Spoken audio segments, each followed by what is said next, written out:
Welcome to another DIYauto.com video DIY. In this episode, we'll be replacing the windshield washer fluid pump in our 2001 BMW 740 IL. If your pump isn't running, check the fuse before buying a new pump.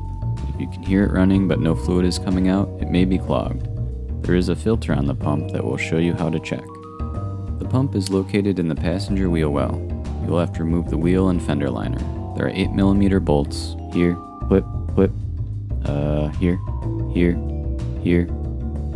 clip, here, and here. 2 additional bolts hold on the mud flap, and there are 2 more bolts under the front of the wheel well. With the liner removed, you can see the windshield washer fluid reservoir.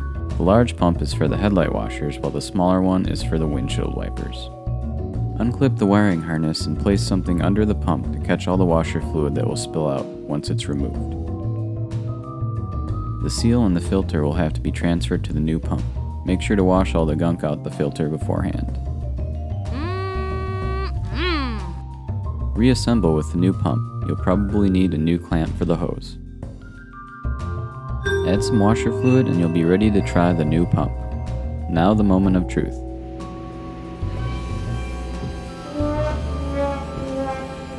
The pump is now running, but there's no fluid coming out. We found that the hose had broken. We replaced it with a new hose and we were back in business.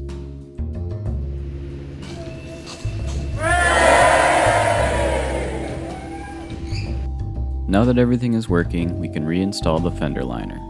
It is best to wait until all the bolts are in before we fully tighten them, as the liner will need some adjusting to fit correctly. Bolt up the wheel and you're done. Good job. Check out DIYauto.com, the ultimate gearhead encyclopedia, for the best DIYs and build threads. Or join the community and show off your own ride. Thanks for watching.